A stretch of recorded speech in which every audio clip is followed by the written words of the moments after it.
ஒரு தகப்பனார், அவருக்கு நிறைய பெண் பிள்ளைகள், ஒரே ஒரு ஆண்மகன், ஒரே ஒரு பையன்தான். அவனை தான் ரொம்ப நல்லா வளர்த்தார். பெரிய பையன் அவன். பிள்ளைகளையும் முடிஞ்ச அளவுக்கு வளர்த்தாரு. ஆனால் அவனை ரொம்ப படிக்க வச்சார். காரணம் என்ன அப்படின்னு கேட்டால், எனக்கு அப்புறம் என் பிள்ளைகளை அவன் பார்த்து அவங்களுக்கு திருமணம் பண்ணி கொடுத்துருவான் அப்படின்னு சொல்லி நல்லா படிக்க வச்சு நல்ல வேலை வாங்கி கொடுத்தாரு. சென்ட்ரல் கவர்மெண்ட்டில் வேலை இந்தியாவில். அந்த காலத்திலே கை நிறைய சம்பளம். திருமணமாகி சில மாதங்கள்லையே தகப்பனையும் தாயையும் தங்கைகளையும் விட்டு அந்த மனுஷன் போய்விட்டார். போன பிறகு இந்த தகப்பனுடைய இருதயம் உடஞ்சி போச்சு.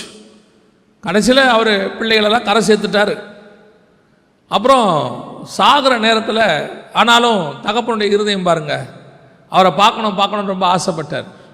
ஆனால் அவரை தகப்பனை அவர் பார்க்கலை. அவர் சில காரியங்களை சொன்னார். அது பண்ண முடியல, இது பண்ண முடியல, வரணுன்ட்டு. கடைசியாக மரித்த பிறகு தான் வந்தார். அந்த தகப்பன் உயிரோடு இருக்கும்போது பார்க்க முடியல, வரல. இருந்தாலும் மரித்த பிறகு தான் அவர் வந்தார். காலங்கள் போச்சு. அவருக்கு ஒரு பெண் பிள்ளை பிறந்தது. அதை அமெரிக்காவில் கல்யாணம் பண்ணி கொடுத்தாரு. அது அமெரிக்காவுக்கு போயிடுச்சு.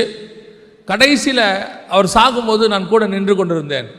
அப்போ அந்த மனுஷன் சொன்னார், ஒரே ஒரு தடவை என் மகளை நான் பார்க்கணும்னு சொன்னார். அந்த மகளுக்கு விசா கிடைக்கல. ஆனால் என்ன கொடுமைன்னா, அந்த மகளுக்கு கிடைக்கல, அவர்கள் குடும்பத்தார் அங்கே கூட இருந்தவங்களுக்கெல்லாம் கிடச்சிருச்சு. எல்லாரும் வந்துட்டாங்க. அத்தனை பேரும் அவர் பக்கத்தில் நிற்கிறாங்க. அந்த மனுஷன் கேட்டார், இவ்வளோ பேர் வந்துட்டாங்க, என் மகளை மட்டும் ஒரு தடவை பார்க்க முடியலன்னாரு. பார்க்காமையே கடைசியில் கண்ணு மூடிட்டார், மரித்து போனார். கர்த்தர் கணக்கு தீர்க்கிறவர்.